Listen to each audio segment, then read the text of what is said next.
Okay, we're back at it. How about them Cowboys? It's only one Oklahoma, and we stink. And here we stink. We are back at it. Welcome back to another edition of the Pistols Firing Podcast. I'm Carson Cunningham, joined as always by Colby Powell. Colby, excited for the Cowboys to make the trip up to Eugene, Oregon as, 28.5-point underdog is going to be an interesting ball game considering everything OSU has going on. Yeah, it's going to be a really interesting ball game. I'm excited in general. I don't know. I would say that I'm specifically excited for what might take place at Autzen Stadium on Saturday. There's always the chance in college football when you're dealing with young people and a lot of unknowns. There's always the chance for something crazy to happen. Seems pretty unlikely, but you just never know. In general, I'm just excited about the level of football that's in the air. Cowboys, Eagles tonight, Chiefs, Chargers tomorrow night, college football all day Saturday, full slate of NFL games on Sunday, Vikings, Lions, I think, on Monday night. Vikings, Bears, maybe. Who is it? I think it's Vikings, Lions. It's just wall-to-wall football for the next 5 days, 4 of those being NFL. It's just it's a great time of year, Carson. My birthday was earlier this week. Had a great birthday. Yeah, weather's nice. I mean, what can we complain about? Aside from the offensive line, Carson, what really can we complain about? Oh, the fact that Hos Haney is in a walking boot or a cast currently going to a walking boot. There is that. In fact, the offense looked like everything you and I hoped and dreamed of, with motion everywhere, with a mobile quarterback mitigating the offensive line issues. That I can complain about offensive line, I can complain about injury luck, I can complain about their best defensive player also getting arrested on Saturday, which we can get into. So I tweeted this before I tweeted this before like the information came out about Wendell Gregory having gotten in trouble back in May and that the team clearly was aware of it. Could you imagine a worse start for a team that's 1-0 than Oklahoma State's had? Like, I can't remember a 1-0 start being so bad in terms of your starting quarterback is out for 6 to 8 weeks with a broken foot, and your defensive player who looked like you plucked him out of like LSU or, Florida or Alabama. I know he transferred from South Carolina, but your prototypical just beast of a pass rusher from the SEC is in handcuffs. It gets arrested on Saturday, following or leading up to the Oregon game. It's a pretty tough start for a 1-0 football team. Yeah, it is. I guess there are a few things to complain about now that you mention it. It was the Wendell Gregory stuff. We can start there. It was weird the way it all came out, because when it came out that he was arrested, it's like, oh my God, are you serious? Right after the game, like the way the timeline broke out was like, did they win this game? And he like went to Walmart and stole some stuff right after the game. Like what happened here for this? And then you find out it was in May, and Mike Gundy already knew about it. This was presumably already handled internally, and then you're just left with the question of like, what? Just the confusion of this happened in May. And the arrest warrant was issued in May, and they waited until everyone in the state of Oklahoma knew his name, and then they came and got him. Like, it was just the timing of it all seems very weird. Look, it's a young person making a mistake, doing something dumb. He's obviously going to pay the consequences for that. I would imagine inside the football program, he has already paid the consequences for that. But I just found the timing of it all to be very strange. And there were definitely some hot takes flying when the news first broke that I think got a lot colder once more information about the situation popped up. Yep. Sorry, I'm trying to multitasking. Trying to capture audio and video here, which never mind. I had it all set up correctly, but no, I mean, yeah, like the timeline makes sense that, Mike basically, did he say outright that he's playing on Saturday? Because that's kind of the assumption, right? Yeah, the assumption. I'd have to go back. I don't have his quotes pulled up. I read through everything earlier in the week. I mean, he's going to play. Like, it's again in May. I don't. And he's known about it since May. If he was going to be suspended for a game, it would have been for the UT Martin game. The timing is weird, and there were some really hot takes when it first started flying. I heard somebody saying kick him off the team, suspend him half the season. So I'm like, there's a level of grace that young people are typically shown when they make mistakes that don't hurt other people. We don't have to look too far back in the memory bank to find an Ollie Gordon DUI, which he presumably ran off on the stadium steps of Boone Pickens Stadium, and then he was out there playing football. There's a level of grace to be shown for petty theft, a nonviolent crime. It's just, yeah, did he do something wrong? Yes. Were there and will there continue to be consequences for that? Yes. But this is not a suspend him, kick him off the team type situation, in my opinion. Yeah, he was charged with 4 counts of larceny, accused of taking a total of $211 in merchandise from the Stillwater Walmart over a span of a week last May. Reagan Harris was the first to report the news on Twitter. OSU did not comment on the arrest, but I mean, he's likely going to play, and that's big for OSU. He had 3 sacks, 3 of them in the first game. And the way it was described to me, my first question to people I spoke with was, isn't this guy getting NIL money? Like, why is he stealing things from Walmart? Well, the timeline kind of dictates that, he came to campus in spring, presumably, and this is my speculation and based on some conversations I've had, that he hadn't really gotten that NIL money. And so I think all of those situations have been worked out, of course, between Gregory and Oklahoma State in terms of, here's your money to come play football for us. I think he just got a little bit clearly made a poor decision and got a little ahead of himself, or, whatever the reasons were. That timeline makes more sense. Okay, he hasn't received his money yet, which would lead to something like this occurring, perhaps. I don't know, but it's more bad PR and just kind of embarrassing for Wendell Gregory and Mike Gundy to sit up there and have to answer questions about it. And it is a mistake. And I'm certainly not of the opinion you mentioned of some people saying that this is deserving of being kicked off the team. I mean, it's a very, in the grand scheme of things, a minor offense compared to things that usually we see college football players, ejected from a team. So it's big to have him back, though. I mean, we saw the impact he had. We saw the impact that the whole defensive front had against, again, albeit UT Martin. Oregon presents a much greater challenge, but you're not down your number 1 quarterback and your number 1 pass rusher / defensive impact player. That's big, going to a place where you are 28.5-point underdogs. And before we transition to Hos Haney, this podcast is brought to you by Chris's University Spirit, your one-stop Cowboy shop. Be sure to shop at chrisuniversityspirit.com. Chris's can hook you up with all the latest, greatest OSU apparel, accessories, tailgating gear. Colby and I walked past a lot of the tailgating scenes. We timed it really well. We walked straight in, as I mentioned last show, just in time for kickoff. So we didn't get to indulge in the tailgating atmosphere all too much, be it a Thursday game, not as big of a priority. But if you are tailgating this season, be sure to stop by Chris's and get your tailgate looking sharp for the football season. A big cloud is kind of sitting over the Oklahoma State program as they go to Eugene, and that cloud is the fact that Hauss Hejny broke a bone in his foot. There weren't many details given in the immediate aftermath of that injury, but Pistols Firing did post an article for subscribers, and it's on the main page where it says in the headlines, I'm not divulging any paid information, that it's a Jones fracture, which any Thunder fan like Colby and I remember those dreaded words when it came to Kevin Durant. Missed an entire season with that. Different sports, yes, and all that. But to me, Colby, the initial 5-week time frame is optimistic at the absolute best. I think that the trainers at Oklahoma State have said, up to 8 weeks. The surgeon themselves has said up to 6 weeks. So to me, it's clearly a 6 to 8 week injury, which, knocks him out for a huge chunk of the season.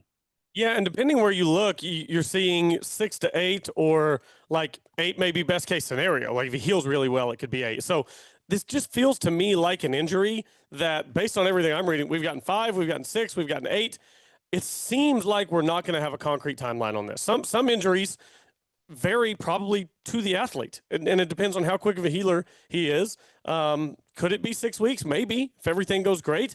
I think it could also just as easily be 10 weeks, and all of a sudden he's playing maybe 2 games at the end of the year. Now, if he plays 1, 2 at the end of the year, does he get that medical red shirt back? You don't know. Where is Oklahoma State's season at that point? Is Oklahoma State 4-6 with 2 games left, and he's got a chance to make Oklahoma State bowl eligible and go from there? There's going to be decisions that Hauss Hejny is going to have to make when he is healthy about where this season is and about what constitutes his eligibility, because I don't know off the top of my head if the 4-game rule for redshirting, like, does that apply to medical redshirts as well? If you lose 9 games of your season to a medical issue, but you play in 3, and the 9 games are split up in the middle, it's not like you play 3 and then you're out the last 9. If the 9 games are in the middle, what's the NCAA going to do with eligibility there? So I think it's possible that we see Hos Haney back in late October if everything goes well. I think it's possible we don't see Hos Haney again until the end of August 2026, and that would be a huge, huge bummer. But I can't just sit here knowing what we know and hearing different timelines and guarantee we're going to see Hos Haney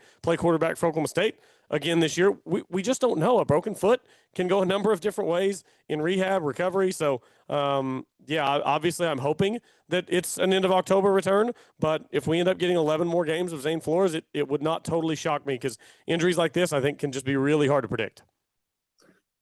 Yeah, and the encouraging sign, though, in that article, if you are a PFP subscriber, his parents kind of went into great detail about the fact that it's not a ligament injury. It's literally just a bone, and that once the bone's healed, you play. Like, there's no ramp up. I mean, other than his conditioning, which, I don't worry too much about that, but there's no like ramping up with like a knee injury type thing where you start to make cuts and things of that nature. It's basically wait for the bone to heal and then you're good to go.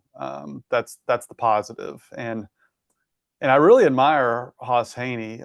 Some of the quotes in there about him pulling out like every possible like stop to get healthy in terms of his diet. Like, he's going like sugar free and all of these kind of new wave health methods to heal, and he's using like red light therapy. Like, it sounds like to me he's going full like Joe Rogan on this, like biohacking to get right. That's how desperate he is to get back on the field, which I think speaks to a lot of the kid's competitiveness. He's attacking this like he would, a football play or, a workout in the summertime, as far as, just head on. So it's devastating considering how effective that offense looked. And apparently the play he got hurt on, Colby, was, I think his mother said, 2 plays before the touchdown pass to Gavin Freeman. It wasn't even like a big hit or anything of that nature. He may have gotten tackled. Like,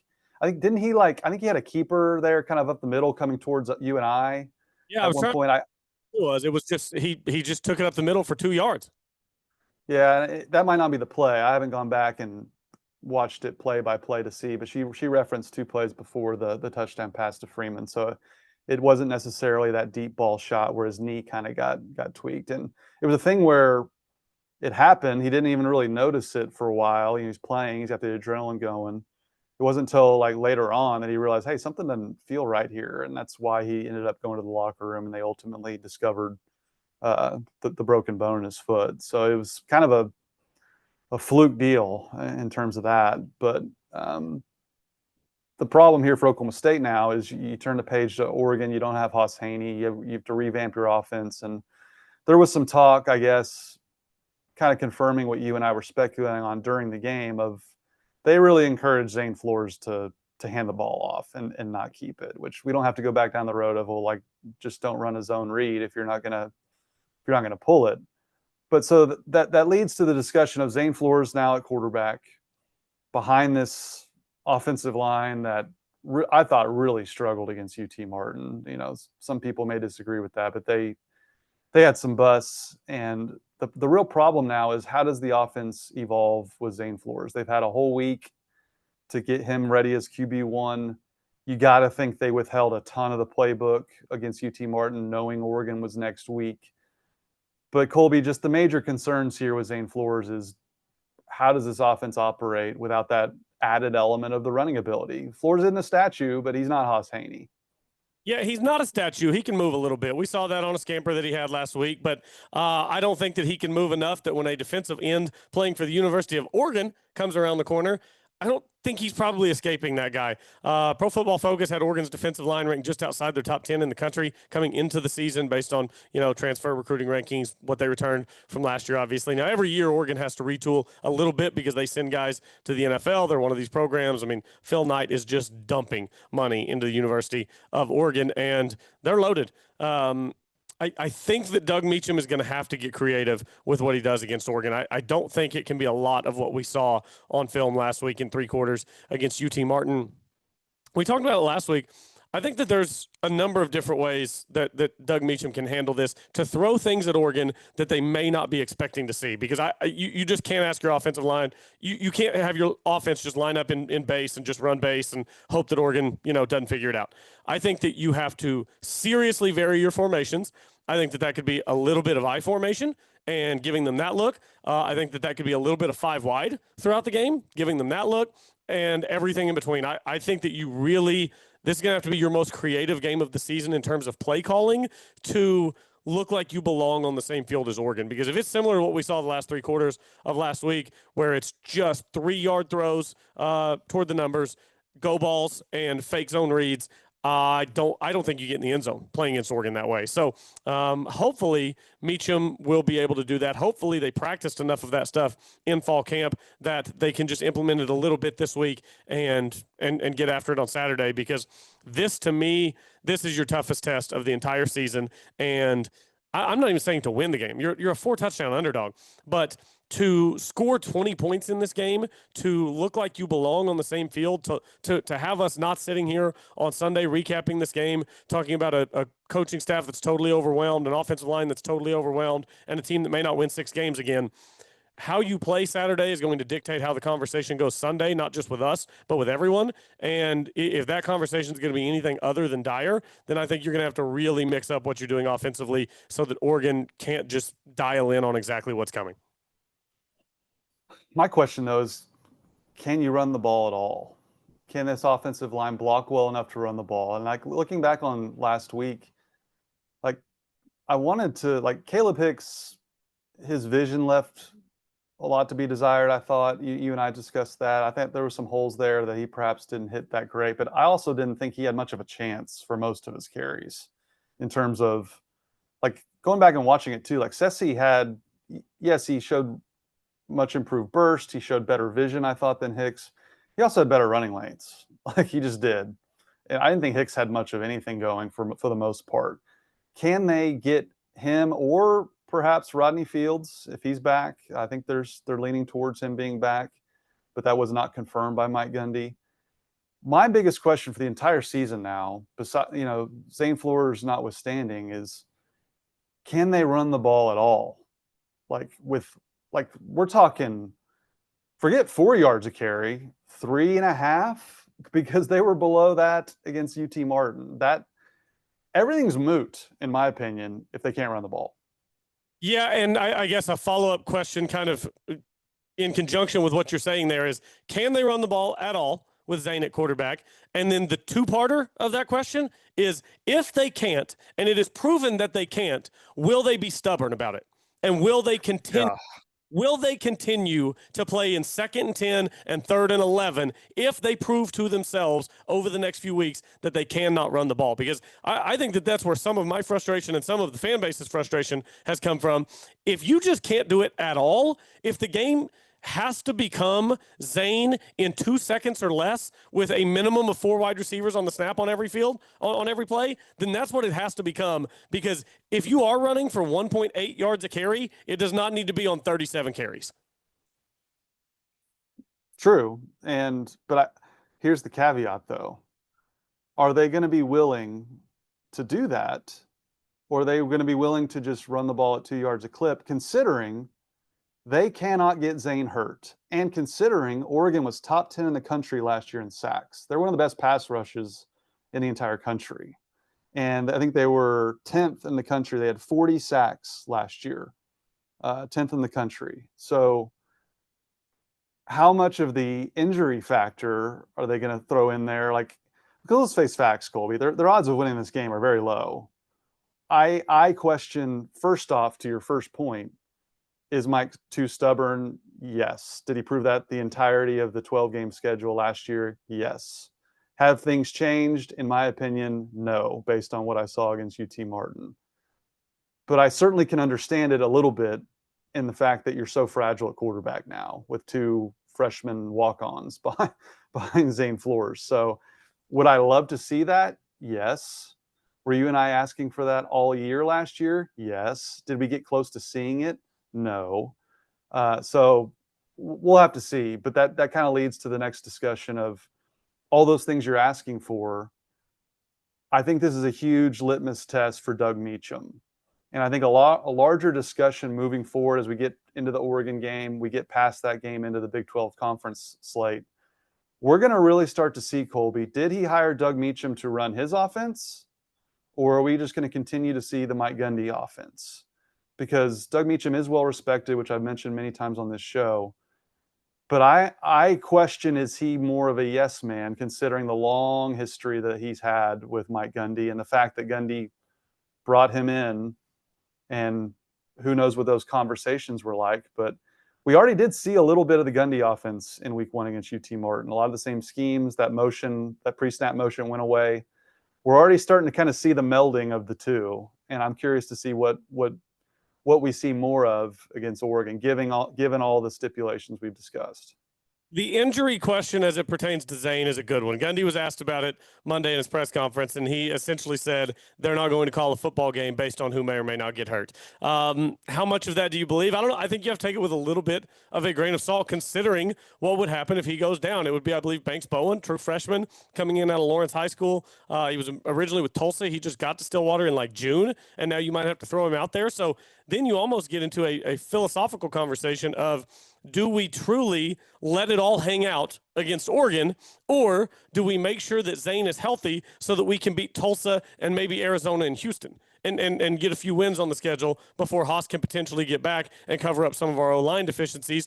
And some of that may depend how the game goes early. If it's 28-0 with 13 minutes to go in the second quarter, oh, okay. Now, at this point, I think you're keeping Zane healthy. Let's not get anybody hurt. Let's get back home. You got 2 weeks before Tulsa comes to town. Let's not get anybody hurt to where we end up losing games against teams that are beatable because our top guys are hurt. Because is Oregon beatable? Is Oregon not? Everything's going to have to go just right. We know that. But I also think it's going to take an aggressive coaching scheme to do that. So if it's an aggressive coaching scheme in the first quarter and then it kind of falls off, wouldn't totally surprise me if there's a big spread there. But if it's a close game, you're letting it all hang out. If guys get hurt, guys get hurt. That's just football. Doug Meacham, you know, how much do he and Gundy consult each other on the offense? I don't know. If he really wants some help, he should consult our good friends at Brewster Consulting Group. Do any of these sound familiar to your company?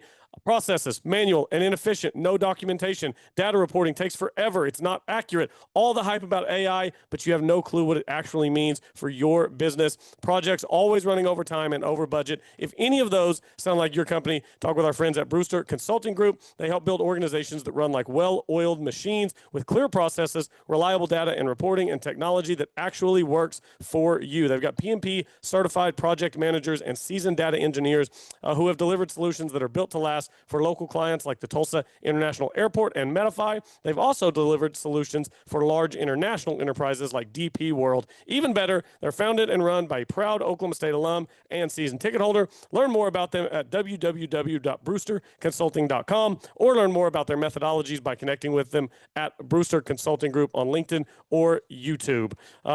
We did actually get a tweet whenever we put out for the winning percentage for Mike Gundy in one-score games in his career. The Brewster Consulting Group, we did get a tweet back about the winning percentage. It was somewhere in the 600s. I don't have it off the top of my head. 650 maybe, something like that. It was like 63%. And now our good friend of the show, Caden McFarland, went a little further on that. He said Gundy in one-score games is 53-33. That comes to 62%. But he was 30-13, which is 70% from 2014 to 2021. So these last few years have drug. So I said 75, because it was closer to 70 than it was 60 at before, the last couple of years, which is mostly that cardiac Cowboys era where Rudolph was 13-2 and in those close games, and Sanders 14-6 in those games. Take away those two quarterbacks, and he's about 500. Okay, that's interesting. And I would have actually thought that the last 2 years it would have been a little bit better than that. My memory has them winning more close games in 23 than they lost in 24. Because in 24, I don't remember a ton of close games being lost. You had BYU. I don't think Texas Tech was a one-score game. I'm trying to think what the other one-score games were. I think there were 2 or 3 of them that were one-score games in 24 that you lost. But Carson, I'll be honest, I don't think we have to worry about the one-score stat this weekend in Eugene. I don't feel good about this one. I don't know how you could feel good about this one. Dante Moore for Oregon, he looks like an absolute stud. This place is just ridiculously hard to play. This is the 2:30 game on CBS. It's absolutely an opportunity to show people something.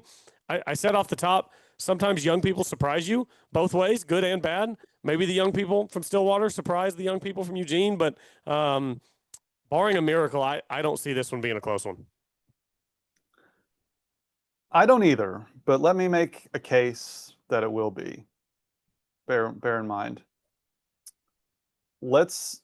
I was very, very, very encouraged by the defense.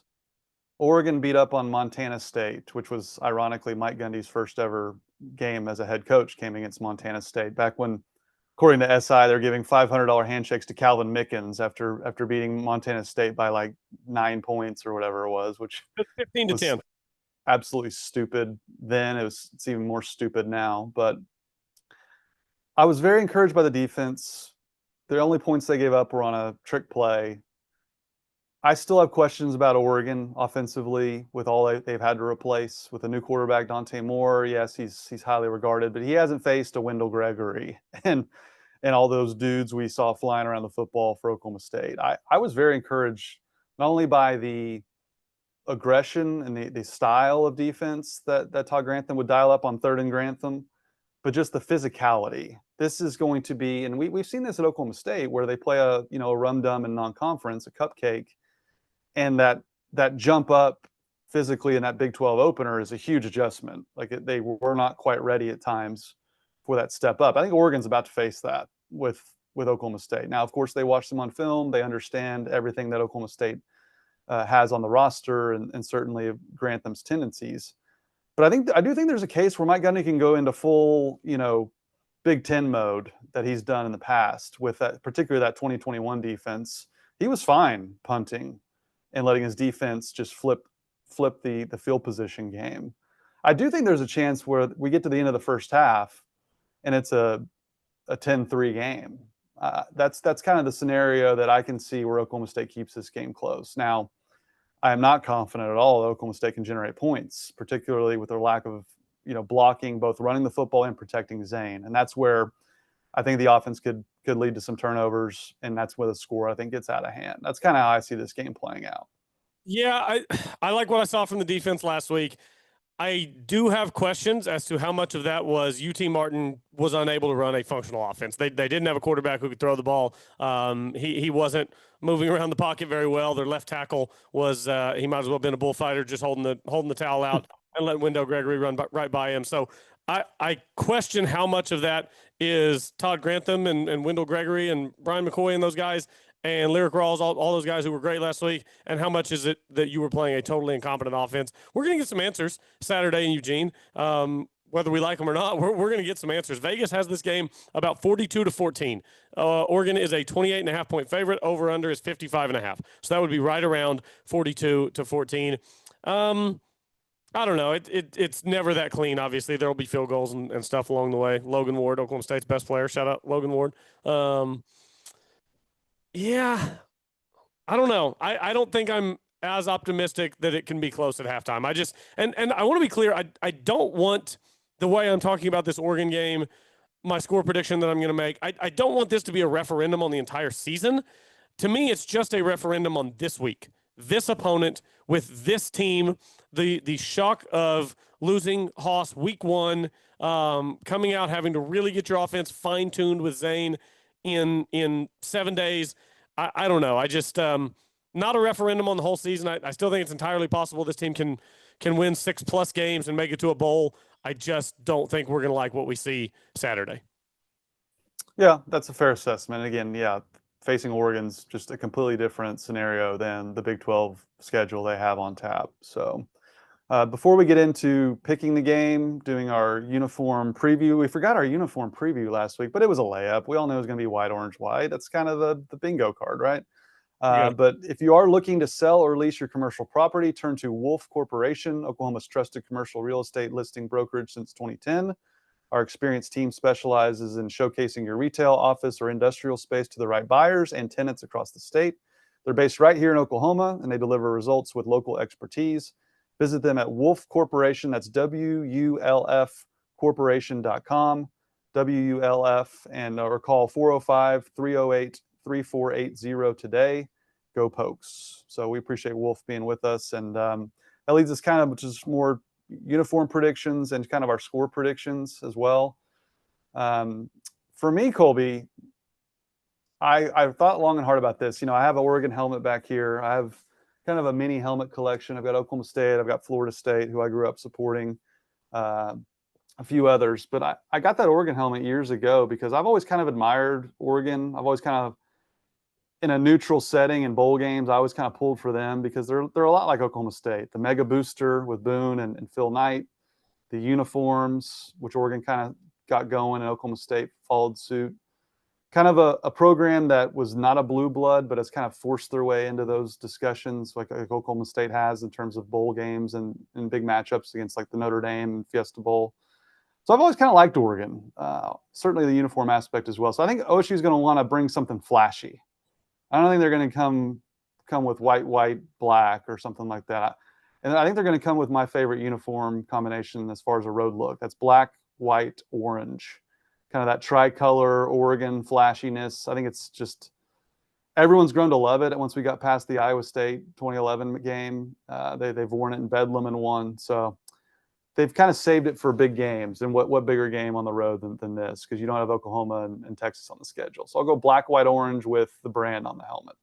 Yeah, so out of curiosity, did you see what Oregon is wearing? Because theirs was already announced. No, I did not. I don't think it will change your prediction. It's green, green, green. Oh, well, maybe they're going to go all white then. All white. I'm going black, white, black for Oklahoma State. I think it's going to be the clean juxtaposed against Oregon's. It looks like a little bit of the brighter green too, like not the forest green, kind of that brighter green. A bit like that? Yeah, kind of like the, as we're looking at it, the right side of that helmet, kind of closer to the face mask. A little bit of a brighter Oregon with yellow numbers. So I think Oklahoma State will contradict that with a simple black, white, belt black numbers, and go with the clean look. So, yeah, we were both right in week one, even though we didn't officially make them. I did have a listener. Yeah. I did have a listener message me for my uniform predictions, and I sent back white, orange, white. So, did get the wow right for week one, the wow factor. Yeah, as a layup. I mean, that's pretty much tradition, and you get it out of the way. It's clean. You don't want to waste something great for UT Martin. On the uniform note, did you watch any of my Florida State Seminoles against Alabama? I did watch a little bit of that. Yeah, we had kiddo was down for nap time, and I was thinking about dozing off myself. We'd spent like 5 hours at the zoo that morning, and I laid down to watch that game, and it was pretty interesting. And I kept watching. Preseason polls, nonsense. Nobody knows anything. Florida State looked pretty good. It was not a fluke. Florida State was the better team for 4 quarters. I don't know that Alabama's very good at all based on what I saw in that game. I don't know how good Florida State is, but I came away really unimpressed with Alabama. And considering how bad Kalen DeBoer, Ryan Grubbs, and all 3 of those receivers who went to the national championship game with Washington were, I'm starting to think that Michael Penix might be an NFL Hall of Famer. So we'll see what that looks like, because everyone else from that Washington team has been average at best since they all left, and Penix is the only one that we don't know about for sure. Well, it was fun to watch for me. I mean, first off, they finally got rid of the Jameis Winston era, like yellow instead of garnet, and all the silliness. Like they tried to redo their uniforms and it was awful. They went back to their traditional unis. The war chant was deafening. It was fun to watch. So hopefully Oklahoma State can kind of get back to their best because Florida State appears to be off the mat. So that was fun to watch nationally. What else did we need to get to here? So let's pick the game. I mean, Colby, you've kind of laid out your case. Why don't you go ahead and make your prediction? I kind of know where you're leaning, though. Yeah, this is not for me a referendum on the entire season. There's an early bye week, which we now love because you're going to get to go up to Oregon. You're going to figure out everything you need to work on whenever you play against a really good opponent, and you're going to have 2 weeks to come back and figure it out before you play Tulsa. So I think the early bye week's going to be very valuable, and hopefully we will see a better team on September 19th than what I think we're going to see on September 6th. I just can't get there after what I saw the final 3 quarters last week. I do think there's going to be an element of stubbornness in the desire to run the ball despite the inability to. And I'm going to pick Oregon to win this game 44-6.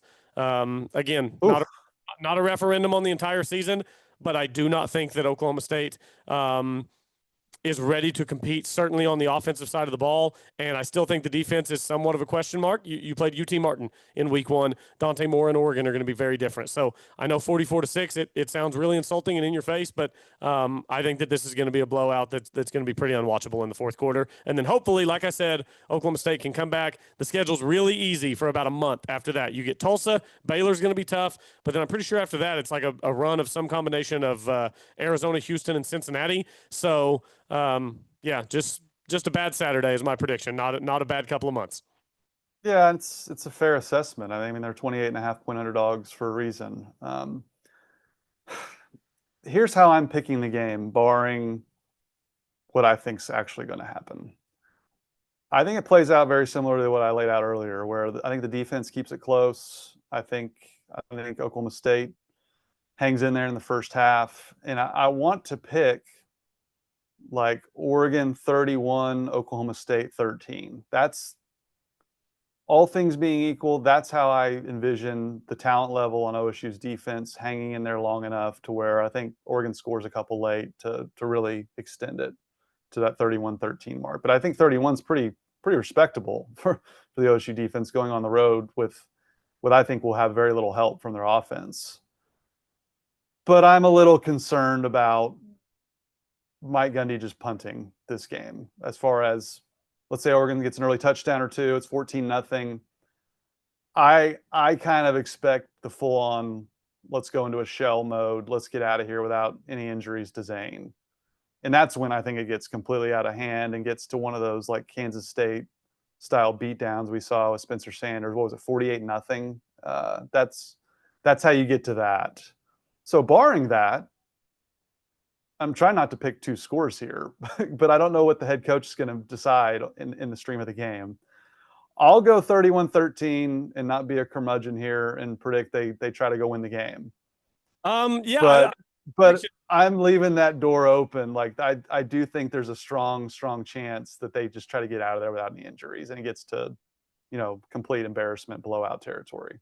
I do have a question. You said 31-13, where maybe Oregon tacks a couple on late.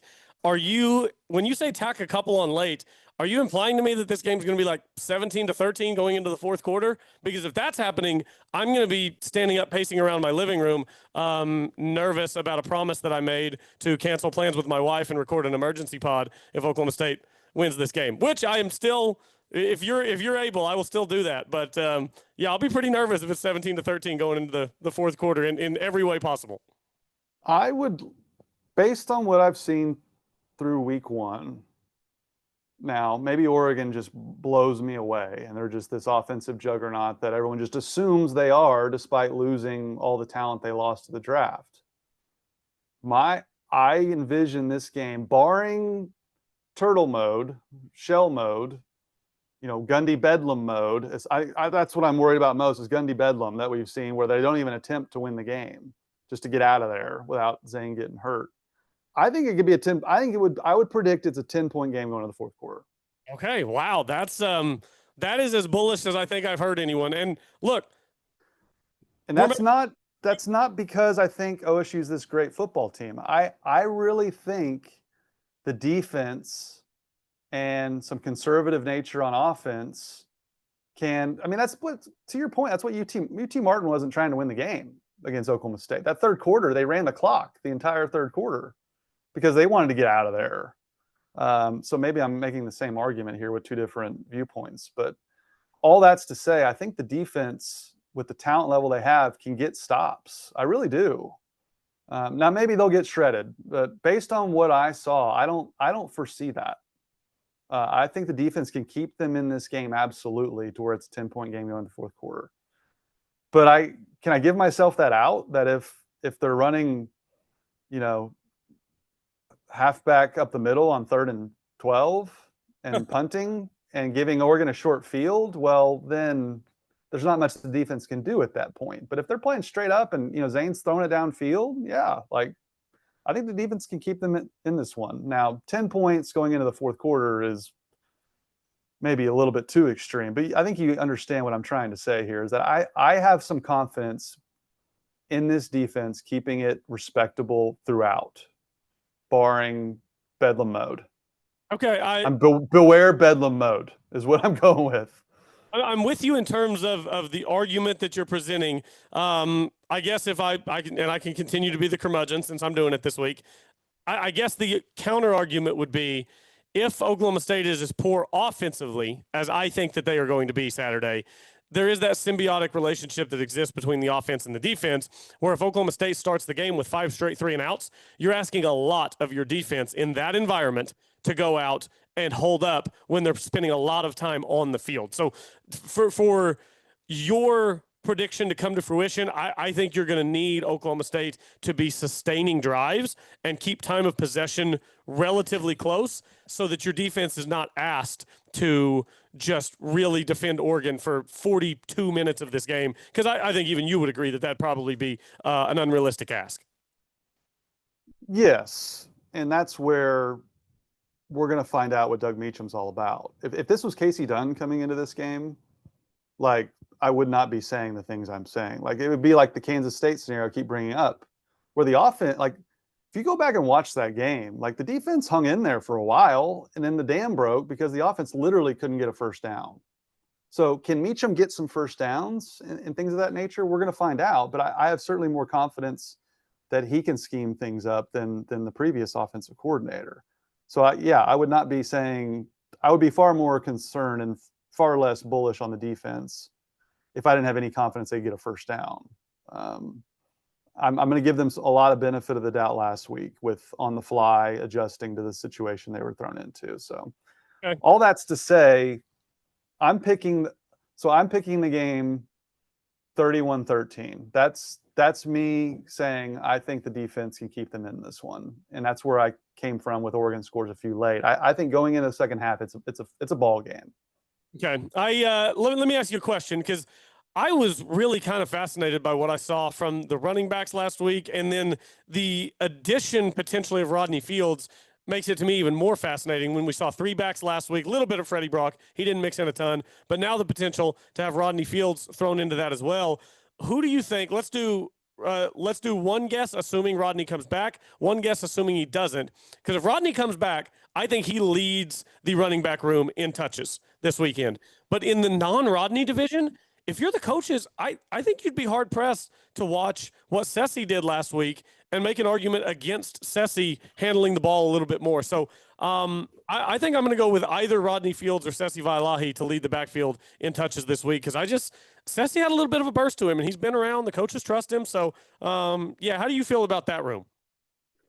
Well, I think you have to give some credence to the fact that Caleb Hicks started and carried the ball the most. So I would predict actually Rodney Fields 1.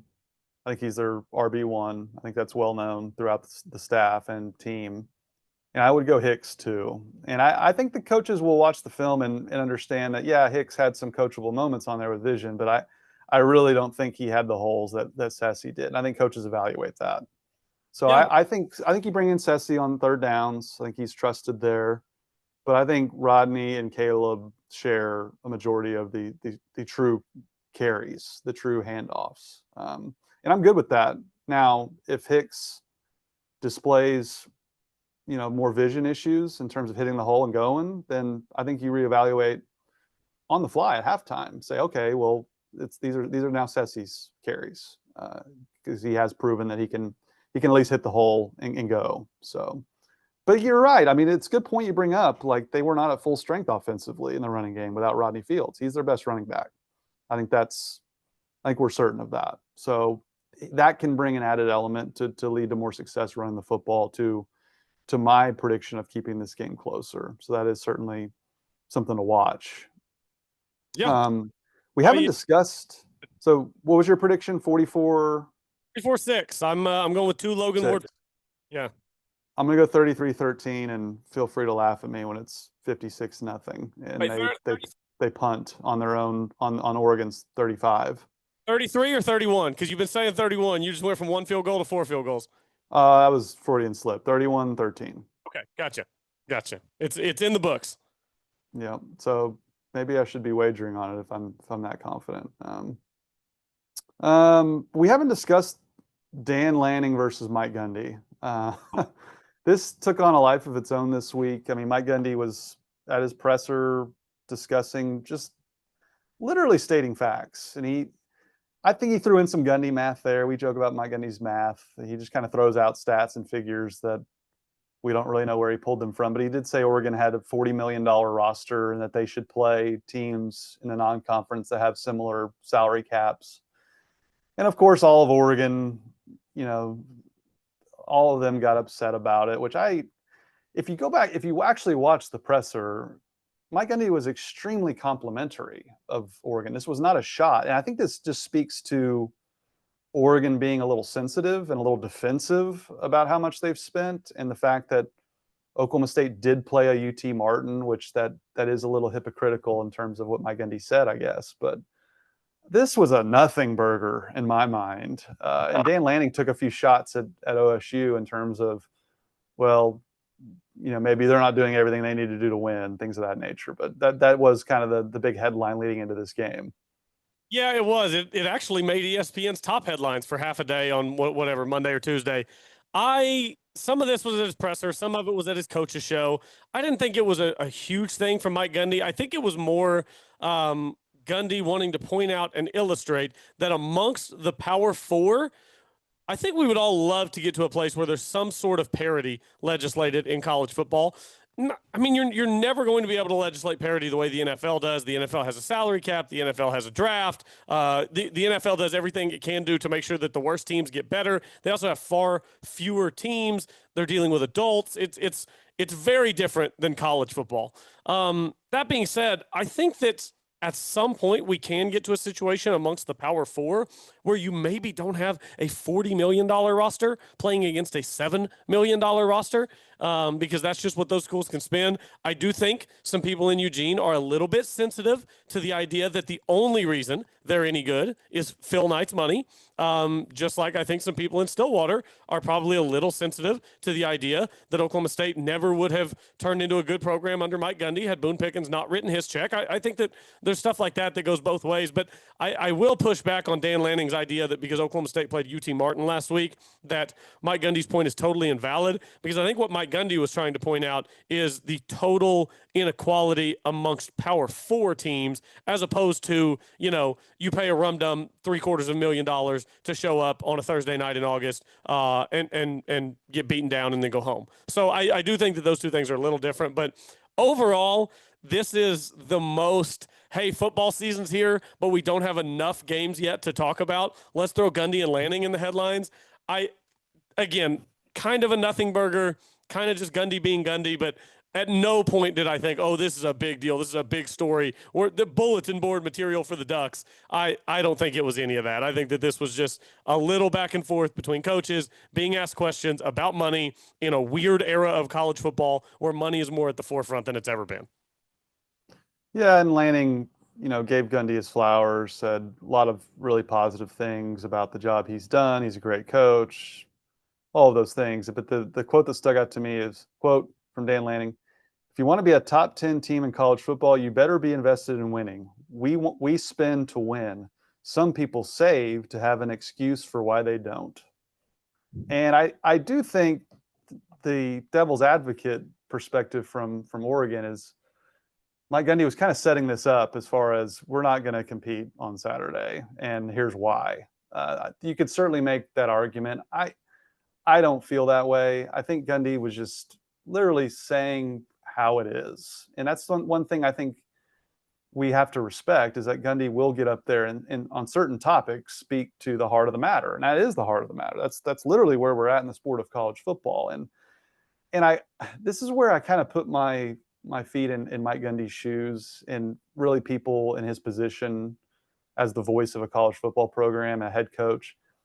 Do you want me to do the press conferences or not? Because if this is the result of me speaking of what's actually going on and it turns into an ESPN headline, like, to hell with that. Like, that's just tiring. Like, that's not what he was trying to say. That's not the context. And this is where, as someone who worked in the media for years and believes in that relationship mattering, this is where I can certainly see it from the college football coach's perspective. It's like, you guys are just going to twist what I say, and this is going to be the headline, and I'm going to have to answer questions. Dan Lanning's going to have to answer to things I said out of context, and it's tiring. But to your point, yes, I think that's why this is a story, is we don't have enough games and tape, frankly, to talk about. Well, and everybody is just fascinated by the money of it all right now. When Gundy puts a number to it and says $40 million, and then he says $7 million for their team, like, these are numbers that people care about, and they're numbers that have been largely shrouded in secrecy as everybody's building college football rosters. Also, the irony is not lost on me that last year Mike Gundy got himself in hot water when talking about money in reference to his fan base, and now Mike Gundy has found himself in the headlines for talking about money in reference to one of his opponents. I'm just like, anytime Mike Gundy starts talking about money, it goes poorly for Mike Gundy. The reaction is not good when Mike Gundy starts talking about money. So maybe we just err away from the money side of it and stick to the football.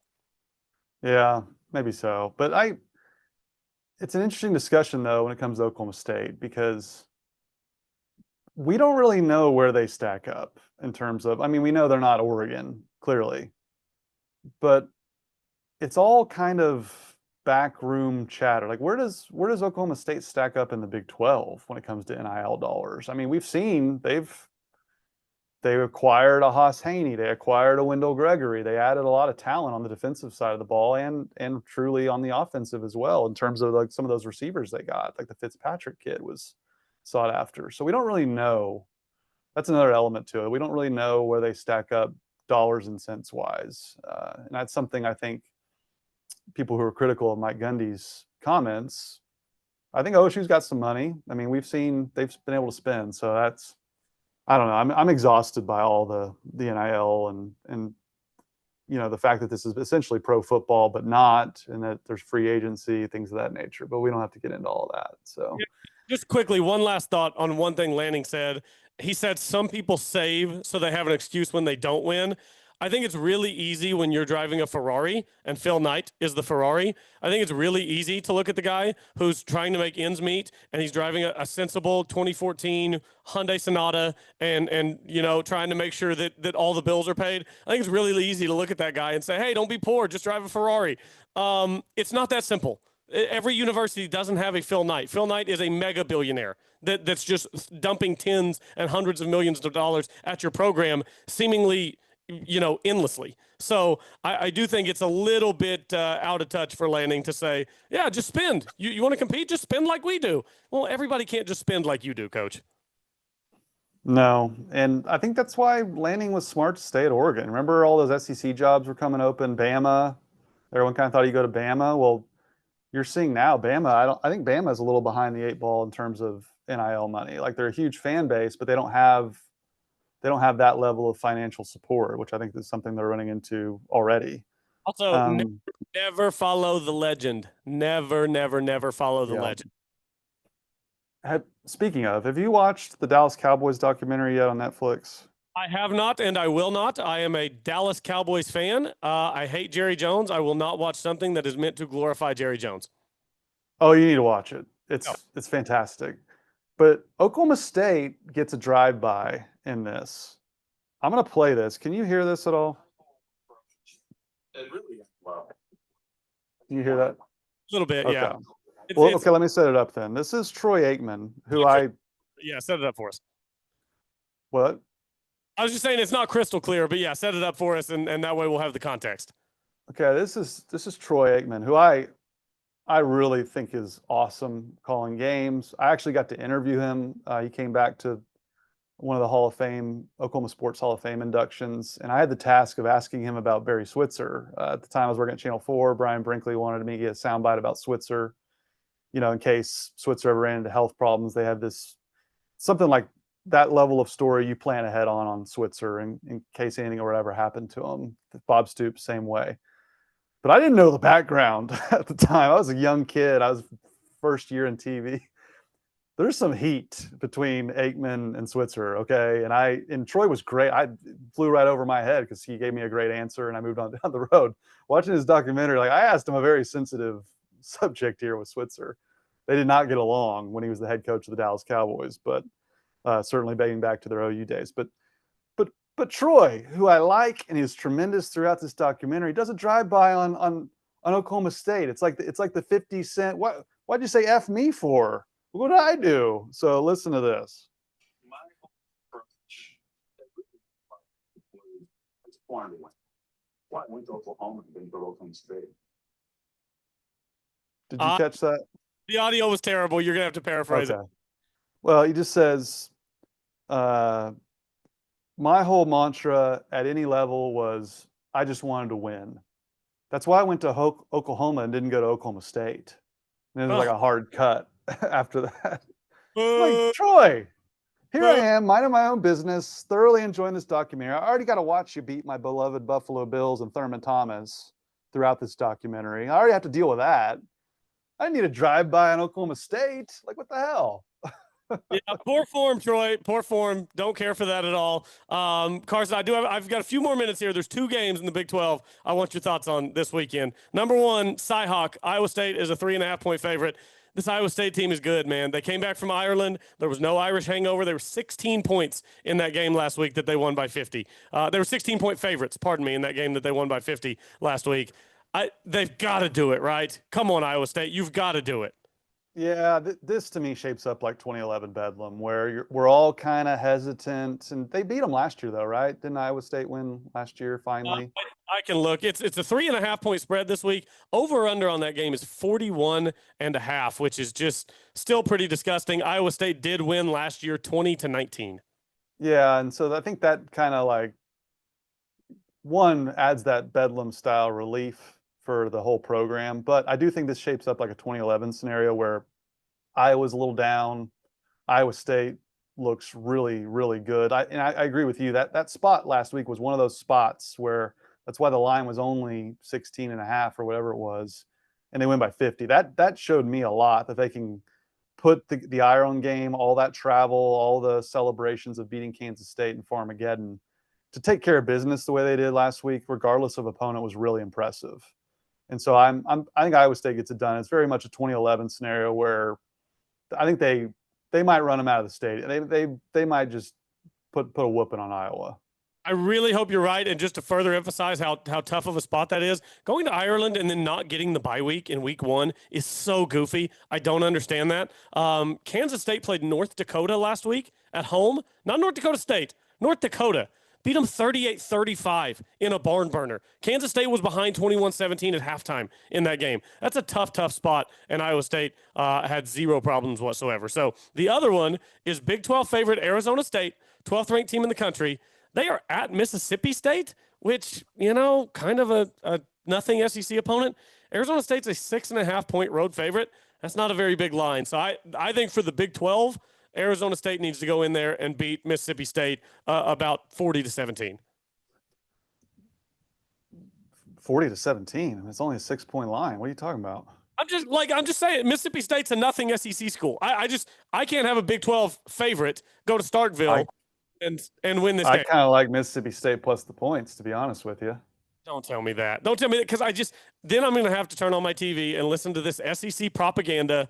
This is going to be used as some sort of reference for how good the Big 12 may or may not be. I don't like it.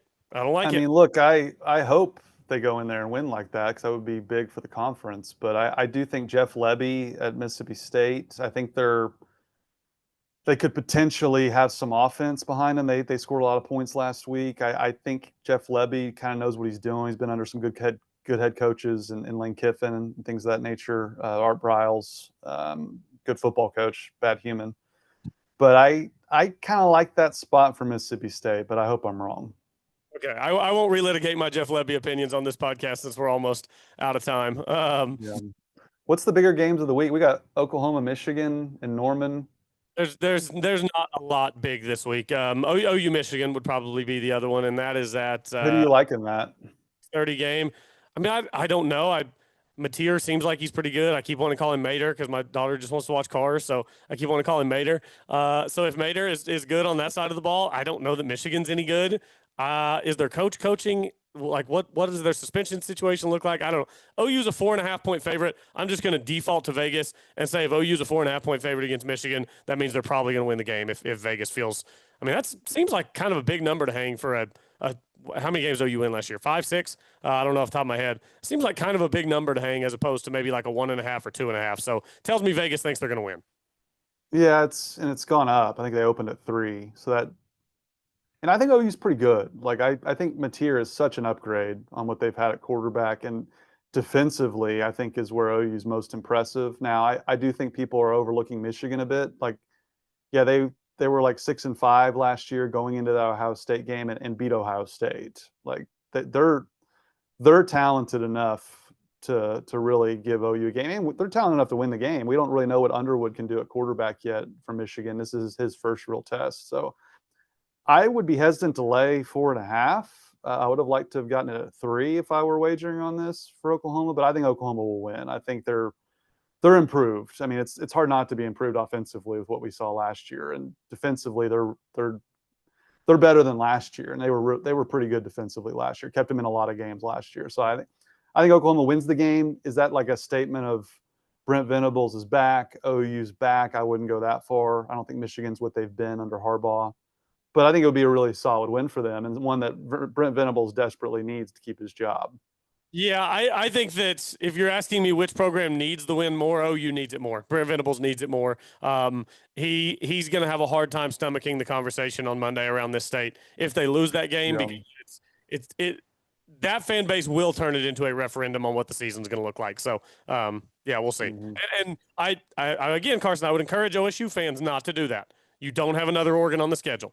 You've got some Arizonas, some Houstons, some Cincinnatis. There are no more Oregons on the schedule, so don't freak out if things go poorly on Saturday. What if they go well? If they go well, if they win on Saturday, are we doing an emergency pod? Are you blowing off familiar? I kind of think we have to. I think I might have to just drop everything. Yeah. I've got familial obligations that I will blow off if Oklahoma State wins Saturday in Eugene. Yeah, I will not be going to Norman, thankfully. So Good. my wife isn't dragging me to Norman. There was a chance that she might get tickets, but I don't think that's happening. So I don't think I could stomach Oklahoma State winning this game and us not being able to do a pod if it was because you were in Norman. If you had some other family thing going on with kids or something, totally fine. That's life stuff. But if you were in Norman and that's why we couldn't record, I'd have trouble with that one. yeah, and I think I would have to adjust at that point for the sake of my reputation. First off, but second off, I don't think we'll have to worry about that because of the OSU game, and I think we don't have to worry about that because of my wife ticket situation. So, but yeah, I think if they keep it close, it's worth maybe hopping on a live stream. But we'll have to see. Hopefully they keep it close. I predicted that. We'll see if I'm right or wrong. And it's a fun matchup. You know, Oklahoma State's had some lackluster non-conference slates over the years. This is a fun one. I wish it was under better circumstances, obviously, but should be fun. Two programs that I think are very similar, and we'll have to see how it plays out. Yep, absolutely. All right, football season is fully here. We've got a whole bunch of days of football in front of us tonight with Eagles, Cowboys, college throughout the weekend, NFL. It's a great time of year. Carson, great stuff as always. Appreciate everyone for listening. Go Pokes.